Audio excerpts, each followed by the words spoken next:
Hey guys, my name is Michael and I am here to help you move on into the new earth. Today we're going to talk about something super interesting, a topic that I really like. It's called detaching from the 3D matrix and 5 steps how you can move into the new earth. And I'm going to be talking about ways that I have been doing it and that I see many of my clients that been doing it, and this is maybe this will resonate with you, maybe it will not. Some of the things will probably be very like, wow, no, I can't do that, or no, that's too scary, or whatever that is. But bear with me through the whole video, and then you will see that when I explain these things to you, it will probably make sense to you why you need to do it. Because when you understand that, you're like, okay, I totally get it now. So I want to start off with saying that first of all, money is a big player in this game, and we have to accept that we still play by the rules of money, which is like if we understand the rules of the game, we can play the game. But if we don't understand the rules of the game, how can we ever win the game? And that's with every game. So if you don't understand the rules, how can you ever win? So coming to the conclusion of like understanding how it works and knowing what it actually is for, when we then don't involve our emotions and attachments to it, all of a sudden it's way easier to use it, because many times we have it but we don't use it, or we don't have it and we can't use it because we are so attached to the feeling of getting it or not getting it, because we have like our like, what am I worth, or there's a lot of conflicting beliefs about what is driving you to either get it or not get it, or even when you get it you can't then use it because you're so attached to your own wealth. For example, we'll put a picture right here, and it's called the money quadrant.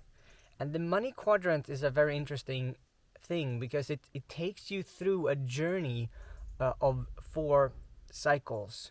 And mostly, as you can see in the first like corner up to the left, most people are. You have a job, you are employed by someone, and you work for someone else. And here there's like little to no wealth because all of the money that you make is basically spent, or you need to spend it because of the survival mode. And here's like where the most programming is, where we that's what we believe or being taught in schools and all around, where yeah, you should just get a job and that's how you do things.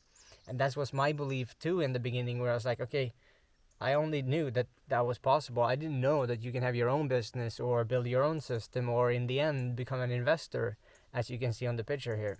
And it's just like in this phase, you basically exchange your time for money, and you have just 24 hours in a day.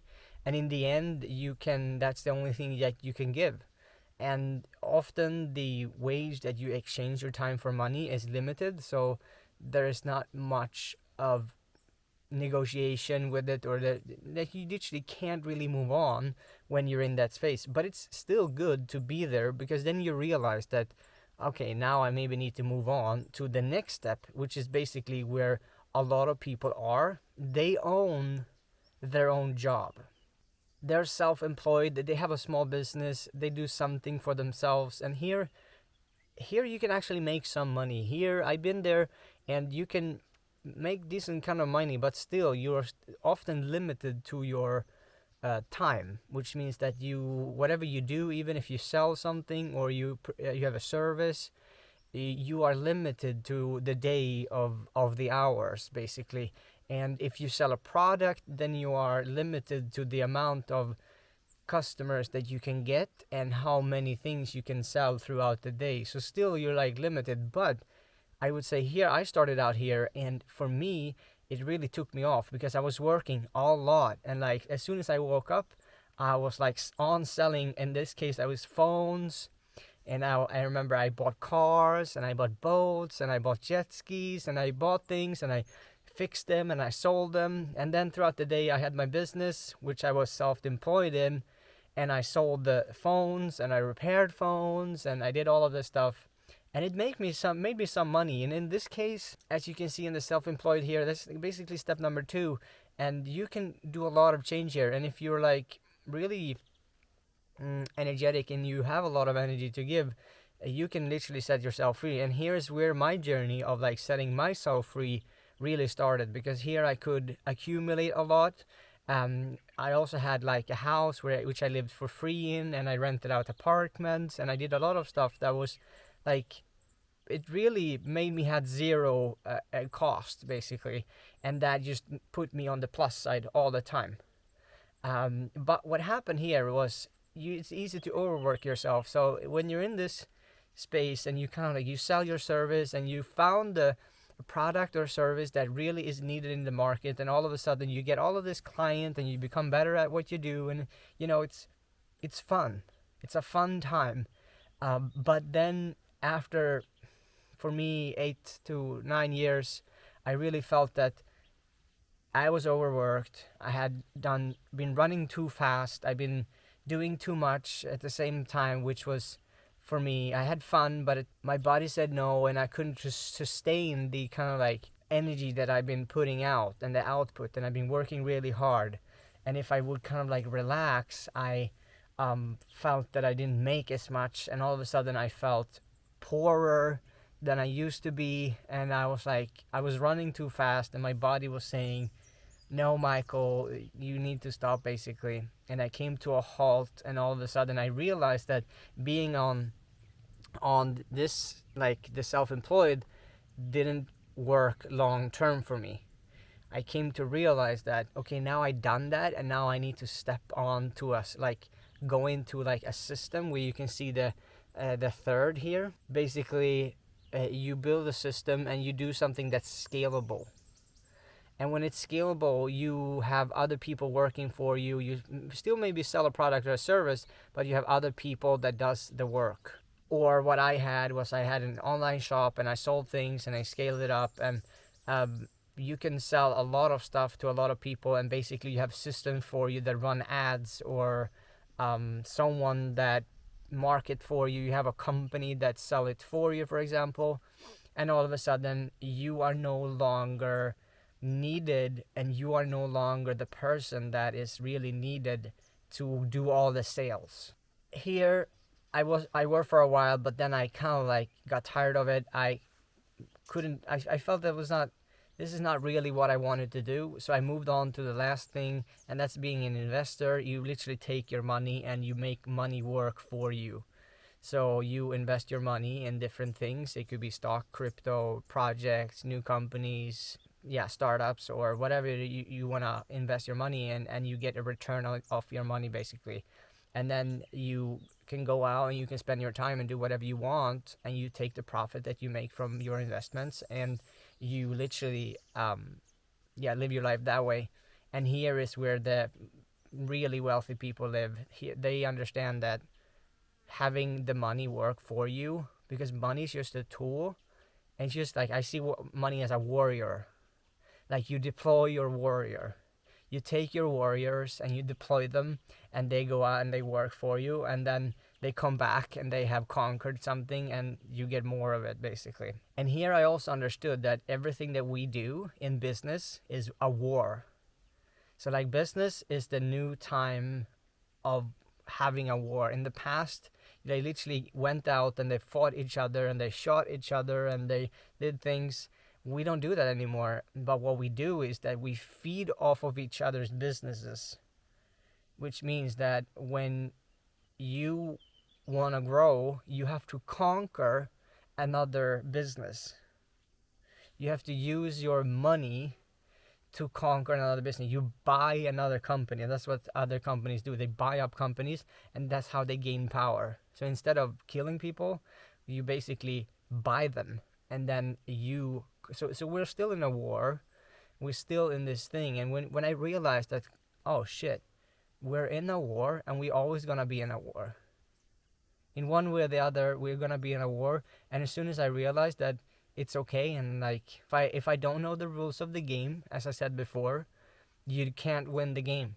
And if you don't understand that we are in a war, and using your money or your business to conquer and grow you not gonna win the game. If you just think it's like it's flowers and rainbows and it's not a war, someone else is gonna take over you, and in the end, you're gonna lose uh, your intention of what you wanted to do, and then someone else that has a stronger intention than you, they're gonna win.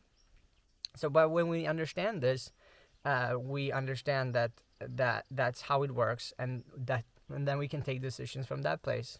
Detaching from the 3D, the matrix, whatever you want to call it, the 9 to 5 thing was a big, huge thing for me. And for to do that, you literally will need some sort of money. You can't just go out there and I haven't done that. I never heard anyone that you need to have some sort of plan of how you're gonna make your money. And I preferly that you do some sort of money before you go out there, because otherwise it can get really stressful and you get really anxious and you're like, of course that could be a challenge, but I would recommend that do the money part first. Whatever you feel most attracted to in the quadrant, you go and you do that. And then we have step number 2, which I think is an ongoing process that's been going on for me, and that is let go of everything that you thought was true. And I mean that in all aspects. I mean it in everyday life, in when you do business, or when you have something in your life that you are going to do. Like everything that you're being told is probably not true. Like most of the things that people talk about in society, especially if you come from a small town just like me, there's the same mentality over the whole town basically, and no one is like more or less than anyone else, at least where I came from. So that means that you need to basically reprogram everything that you have and everything that you believe to be true about life. You need to let go of all of those ideas and be willing, and it's gonna come like in chokes and like in times, but you need to be willing to be open to accepting other people's ideas about what is true. And then you need to sometimes go out there and find a new, better belief about what life is about by traveling or by going out. And here it's like a very humbling experience where you're like, oh, you know what? I thought the world was like this because my mom always told me so, but now I see that it's not. It's a very, very humbling experience, and many times the ego is like, no, I want to keep believing what I've always believed, and that's what I want to do. I can still see it, but no, I don't want to believe it.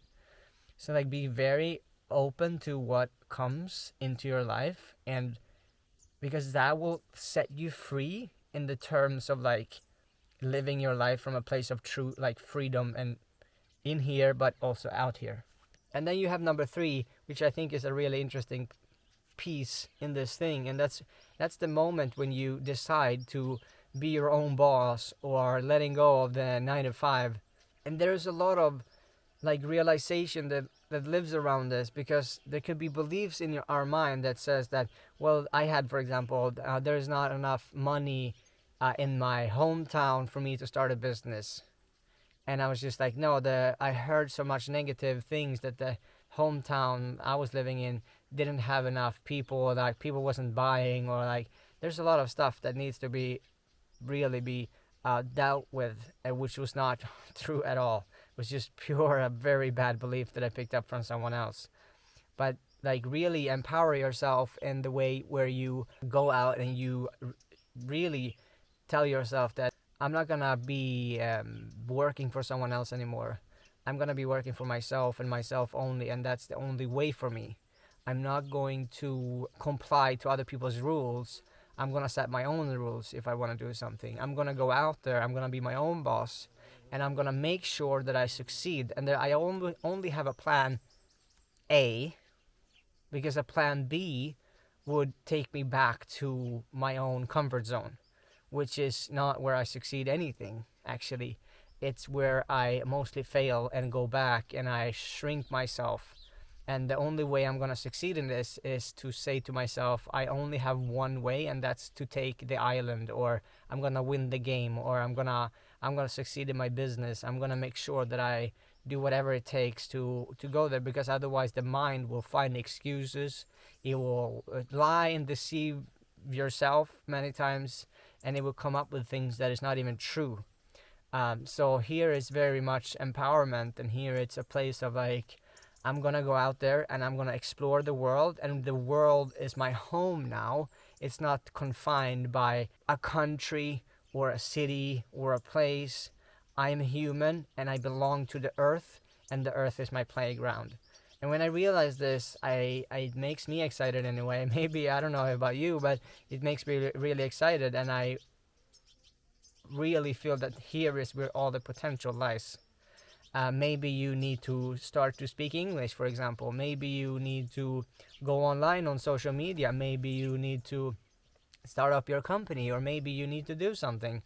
Well, here is where a lot of, for me, a lot of uncomfortable things was, and I didn't really know what I was doing. I was really lost, and I was like, I paid too much tax in the beginning, and I was like, I followed a lot of rules, and that made me kind of like not really succeeding. And not until I came to the point where I was like, you know what, I'm gonna start bending the rules, because if I keep playing by their rules, they're gonna make sure. I just saw how much money disappeared out of my pocket basically, and I was like, I'm not gonna, you just been telling me to pay all of this money to you, but I don't actually have to, if I just bend the rules a little bit.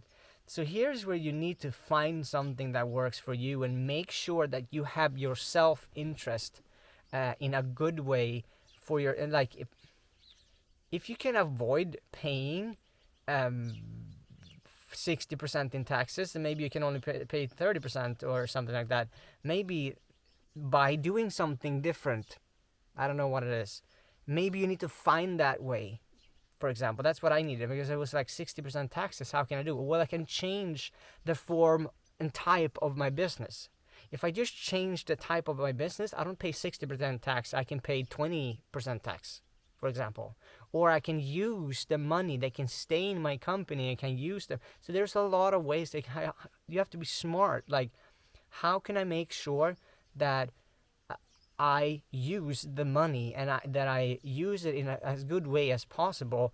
And how can I bend some rules? How can I find a way? Because if you follow all the rules all the time, you're not gonna make it. You're gonna be stuck still in the 3D, and they're gonna make sure that you are just doing and obeying exactly what they want you to do. And then we have number 4, which I think is interesting. It's letting go of all the attachments, desires, and outcomes. We can be attached to material things, or we can be attached to anything basically, and it's very easy to get attached to, like, oh, I need to look like this, or this is what it means to be successful, or this is what it means to be happy, or like, this is what I need to, if I just get this thing, I will be happy, for example, or whatever that is. It's very easy to believe that the end goal is where the happiness is, for example, but it's not. It's actually in the process of the whole journey. The end goal is just a direction point of like, I want to go that way, and then the journey will be the whole. And it was really hard for me to understand in the beginning, to be honest. The journey is the whole beautiful process of you unfolding like a flower. You are the caterpillar that becomes the butterfly. Here is where all the transformation, all the synchronicities, all the beautiful thing, all the people, all the growth and learning is in the journey. But it's really easy to be attached to like the outcome, for example. Even when you do business, like, or how you do business, how you give money away, how you make money, you can be attached to the money, even as I've been, where you kind of like make money, and then you have hard to spend it even, because you're so attached to your own wealth, and then you believe that that is safetyness or freedom, or whatever how you label it, I don't know. And many times we have ideas about like, yeah, if I just get the Lambo, I will be. I remember I had this thing. I was like, I want a yellow Lamborghini, and when I get it, I will be kind of like, that's where I'm gonna be set. That's where I'm gonna be like happy. I'm gonna be content, and I'm gonna love my life. And I was like, and it's not true, because I experienced to where I never bought the yellow Lamborghini, but I bought other cars, and before I even came to the Lamborghini, I had the realization that it won't make me more happy. It actually just gives me more headaches and more problems and more things to think about, and not scratch the car, or like it needs to do service. And it was fun for the first 3, 4, 5 months, but then later on I just realized that it just took my energy in my mind to walk around and think about how these cars will have to polish them and take care of them, and then you have to change the tires, and then someone scratched them, and then you walk around and you're like upset because it's scratched, and you have to repaint it, and now it's not original, and blah blah blah blah blah blah blah. Yeah, you understand what I'm talking about. And I'm not saying that things are. I love toys and house and cars and jet skis and boats, and I love it, and engines. It's we all should have it. But when we are attached to something really hard, that's where you take your own freedom away, basically. And that's what I'm trying to say. Like you when you are so attached to something, it doesn't matter what it is. It's like you are taking the uncertainty away from life, where life can just gives you things because you have an idea that you have to have something, and that's what we need to let go of. And number 5 is really controversial in the way I see it and the way I've done it. And of course, this is not gonna be, well, people choose to do whatever they want, but I have a strong, strong belief that you have to leave what's familiar. And if that is your hometown, if that is a partner that you have that you're not really happy with, if that is friends that you thought was good for you, that is maybe not so good for you, or if that is a business or a work or something around you that you're like, you know what, I know that there's something that's maybe not 100% correct on this, you need to leave what's familiar, and you need to go out there to a place where there's no familiarity. Like, it's like stepping out of your comfort zone. It's a place where you really stretch yourself. And I'm not saying go too far, but I'm saying like leave little bit by little bit, and see how much space it leaves you inside of you, and see how much relief that you can experience inside of yourself. Because what I experience is that when you leave the familiar, you also set yourself free from the conditioning that I've been talking to before, and you all of a sudden you see life completely different. Because when you leave what's familiar, you find new things. It's like life brings you new stuff, and life brings you new things to look at, and really shows you that life is so much more than just the thing in the hometown that you've been living in, or in the area or country that you've always been in. And all of a sudden you're like, oh, you know what, I actually like that country more than my own now. Or like, I actually like this type of house more than I thought I liked this one, but now I just realized that this house over here is way better than my old one, or whatever that is. So like, it's like you opening up to giving yourself a new perspective on life in a way. And for you to even ever get that, and to even get a new idea about something, you have to leave what's familiar and then walk into that path with certainty. And like, I'm gonna explore, I'm gonna find out. Life is too short to just sit around with the same stuff my whole life, and I'm gonna go out there. I'm gonna make sure I find something that I like more about something in my life. Is that making sense? Like, it's taking you out on a journey, like a hero's journey almost. And I'm gonna come back with more wisdom. I'm gonna come back with more experience, and then I have grown more. I've changed as a person. I've gone out there, and I've done my best of my best capacity, and I'm not attached to the outcome. I'm not attached to what it's gonna look like, what people gonna think about me. I'm not attached to any of that. I'm just gonna go out, I'm gonna have fun, and I'm gonna explore, and I'm gonna see what comes out of that. Who can I become by going out and leaving the familiar? Who will I be, and what kind of difference in my life will it be if I just go out and I explore? Okay, guys, I would appreciate if you subscribe. That will make a lot of to the channel, and follow and comment if you're wondering about something, and I will respond as fast as I can. I love you, and I see you in the next video.